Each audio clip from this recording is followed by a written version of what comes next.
Hi plant people! Good morning and welcome back to our YouTube channel, Marjan's Garden. So ito na guys, ang bago nating arrangement dito sa ating succulent garden. So ayan, ginawa ko, 'di ba meron akong UV plastic pa. So ginawa ko, kinuhanan ko na talaga siya guys.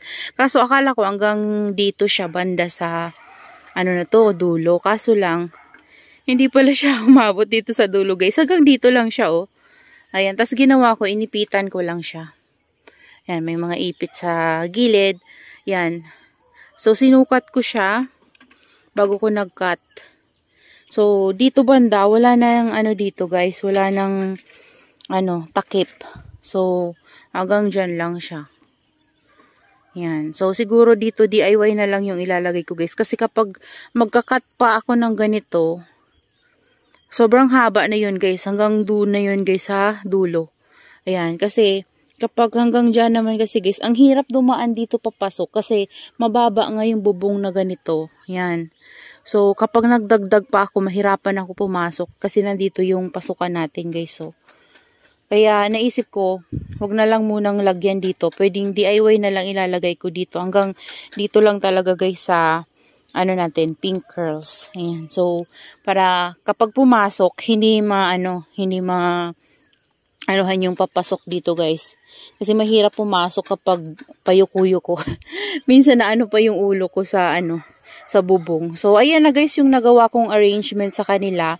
Bali yung mga purple delight natin dahil nga ano yung kulay nila guys, 'di ba? Nasa sunburn sila. Nabigla sila sa init. So ginawa ko, nilagay ko na lang sila dito sa area na to. Yan sa gilid na yan guys. Nandyan sila, tapos yung iba ay nandoon. So, para kumapal sila ulit guys. Kasi kapag pinabayaan ko kasi yan guys, baka mamatay sila. Kasi nga, sobrang init po talaga ngayon. Grabe.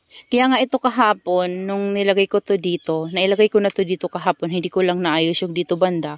So, naglagay ako dito guys ng kumot. Nilagyan ko siya ng kumot. 2 kumot yung nilagay ko dito. Kasi itong ating mga carunculated na succulents na nilagay dito guys ay baka ma-sunburn. Kasi first time nilang makaka-receive ng sunlight na direct talaga. So kapag may UV plastic, okay naman yan guys. Kasi yung UV plastic ay nakakapagbigay sa kanila ng shade. Kasi makapal to guys. So, ayan o. Makapal tong UV plastic natin na to. Kaya iba yung init na nakukuha nila sa direct sun compare sa mayroon silang UV plastic sa taas. So, kaya naglagay na rin ako ng UV plastic. Kinat ko na talaga yung UV plastic.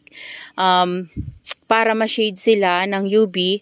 Yan, ng UV plastic yung init, ma-filtered. Tapos, kapag umulan man guys, ay hindi sila mauulanan.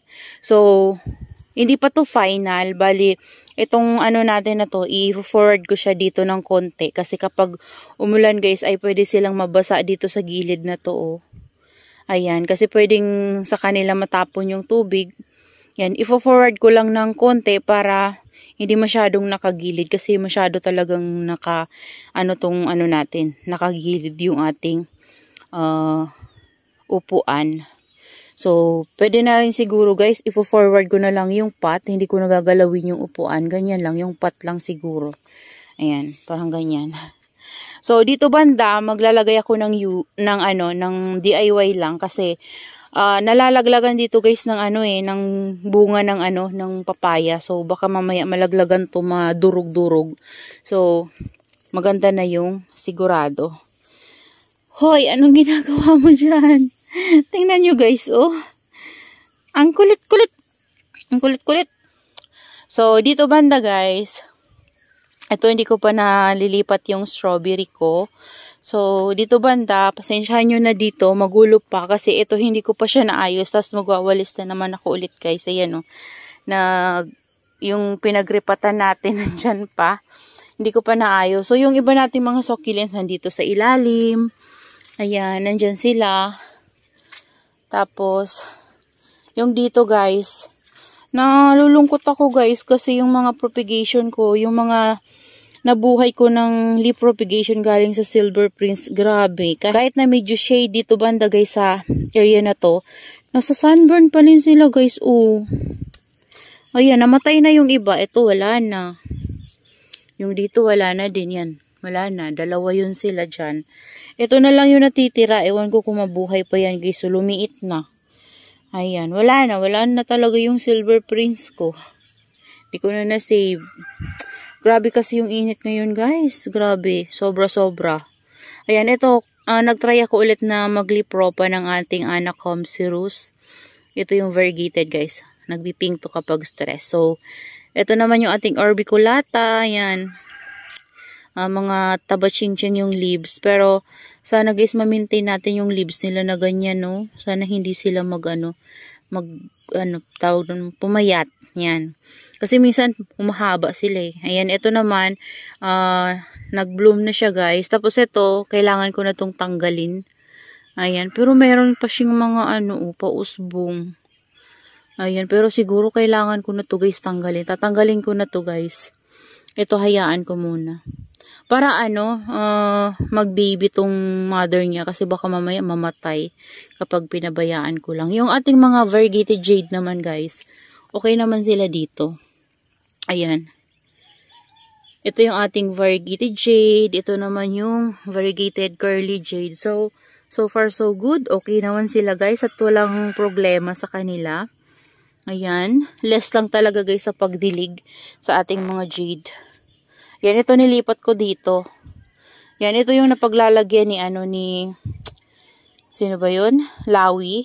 Yan, si Lawi na nag-inarte. Ayan sila guys. So, ayan yung ating nagawang arrangement dito guys. Bali yung mga madiba, nilipat ko dito sa area na to. Pinagsasama-sama ko talaga guys yung mga, yung mga magkakaparehong pot. Para hindi sila magulong tingnan. So, yan yung ginawa ko. Pero yung dito banda guys, hindi ko masyadong nagustuhan yung ginawa ko dito. Kaso lang, kasi yung mga green pots, binaba ko. Kasi dito banda, inayos ko sila. Ayan, dito ko na nilagay yung mga pots na walang laman. So, if ever na mayroon tayong itatanim soon, nandyan na sila, hindi na sila mainitan. So, naka-ready yung pots nila. Ayan, so, ayan yung ginawa ko sa kanila. Yung claret ko guys, kinuhanan ko to ng mga leaf propagation, kaya nakalbo. Ayan, ginawa ko talaga guys yung mga leaves niya. Tapos, tawag dyan, niripat ko siya dito sa pot na to. Ayan, para lumaki siya. So, ayan yung itsura nila dito guys. Ayan. Ayan, malinis na talaga siya guys, tingnan. Nung naglagay na tayo ng UV plastic. Tapos tinanggal ko na guys yung mga hanging natin dito banda na nasa baba. So, mas umaliwala silang tingnan. So, nakakasawa na rin kasi guys kapag ganun na lang palagi yung yung itsura nila. So, gusto ko iba-iba palagi. Yan, kasi kapag nakakasawa din sa mata. Yan, so parang hindi ako mapalagay guys kapag naguguluhan ako sa garden ko. Parang ang tamlay, ganyan. So kapag nakikita ko silang malinis, tapos naka-arrange talaga, maganda tignan. Parang parang ang ganda palagi sa pakiramdam na ganun. So dito banda, nilipat ko dito yung ating string of, si Rubinic lace. Yan, nilipat ko siya dyan. Yan, si Pendants hindi ko na ginalaw. Eto, nilipat ko. Pinagpalit ko sila ng pwesto para mas stress yung ating Adolphi. So, kasi dito banda sa area na to guys, iyan lang yung tatanggap niya na sunlight kapag umaga. Tapos, kapag tanghali naman guys, ay medyo shade na talaga sila dyan. As in, hindi na, kahit yung sunlight kasi hindi na intense. So, dito banda naiinitan. So, para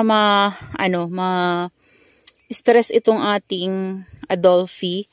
So, para maging compact na din guys yung leaves nila. Kasi, etiolated sila guys eh. Yan. Siguro hindi to masyadong nainitan dun sa, area na paglalagyan ng seller na nabilan ko. Kaya ganyan, medyo etiolated sila. So, ayan. Pero, nagkakaroon na sila guys ng color, Yan. Pa-stress na rin sila. Kasi sobrang init talaga dito. Kahit na, nakaka-receive naman sila ng morning sun. Ito yung ating firestorm. Okay na sila guys, Naka-recover na. Hindi na sila yung, kulubot. Kasi nakaraan, kulubot talaga siya. Ayan, medyo nagkakalaman-laman na sila. Pero, mga ilang days pa guys, makakabawi na din yan sila. Tapos dito banda guys, nilagay ko dito yung mga hanging natin na pots. Yun yung nandun sa harapan, diba? So, dito ko na sila guys nilagay sa likod. Ayun, tapos, yan, dyan ko nilagay si Calico Kitten. Tapos yung narat natin na propagation ng donkey's tail. Tapos yung top kasi nito guys, pinatanggalan ko na to sa kapatid ko ng mga dahon-dahon. Kaya medyo nainitan sila dito. Hindi lang pala medyo, nainitan na sila dito. Yan, kung mapapansin nyo, diba ito fail to nakaraan. So, tingnan nyo guys. Nagkakaroon na siya ng color. So, kalbo na siya. Kasi pinagkukuha ko na naman yung leaves niya at pinopropagate ko guys. So ayoko na ng cuttings para hindi na sila guys makalbo ng makalbo. So leaves na lang yung kinuha ko sa kanila. So kinuha ko yung mga leaves, ayan, nilagay ko lang dyan sa baba. Tapos yung iba nilagay ko sa separate pot para maipropagate. Ayan. Ala, nasa sunburn pala sila guys. So ayan, hayaan ko na lang. Kasi wala na akong magawa sa kanila guys. Wala na akong net na panglagay sa top. So dito naman guys, hindi naman intense yung init na nakukuha nila. Siguro na nibago lang kasi nung tinanggal talaga yung puno ay nainita na sila. So ayan gumanda na yung kulay nila. Nagkaroon na ng pink sa mga leaves. So nakaraan fail talaga yan guys, as in. Tapos ito kinalbo-kalbo ko rin kasi tinanggal ko yung mga leaves sa ilalim para ma-propagate din dyan guys. So, papupuno talaga to. Si marinade to guys. Tapos ito, yung marinade natin na may variegated. Ayan, dyan ko nilagay. Ayan sila. So, yan yung ayos sa kanila guys. Yung dito guys, hindi ko na to ginalaw. Yung burrito natin na nandun sa kabila, tinanggal ko. Bali dito ko siya nilipat. Ayan. So, ang gagawin ko na lang ay magwawalis ako ngayon. Tapos, tatanggalin ko yung mga kalat dyan. And, okay na. Tapos na. Ayan, di ba guys? Okay na sila. So, yung dito banda, magdidilig ako. Kasi tuyo na sila. Ayan, dito ko nilagay yung ating lovely rose. So, naiinitan siya guys ng morning sun. Tapos, dito pala banda guys, nandito yung ating super balm. Ayan. So, ang ginawa ko sa ating super balm dito ay tinanggal ko yung mga leaves nila sa lower para magandang tingnan yung rosette guys. Kasi parang na siya. Yung bang ang pangit tingnan kasi yung may mga leaves sa baba. Hindi mo nakita yung maayos na rosette ng ating super balm. So yan. Pag ganyan kasi nakikita mo diba. So yung dito malinis na. Tapos yung leaves, tinatry ko na lang silang i-propagate. So dyan ko na lang din sila guys nilaglag sa baba. Ayan. Kaso lang meron mga nagaganito Yan, may nagaganyan. So, kapag may ganyan ako nakikita, tinatanggal ko na lang para hindi na makahawa pa. Yan siguro, dahil sa init na rin, nagaganyan sila, nagmamashi.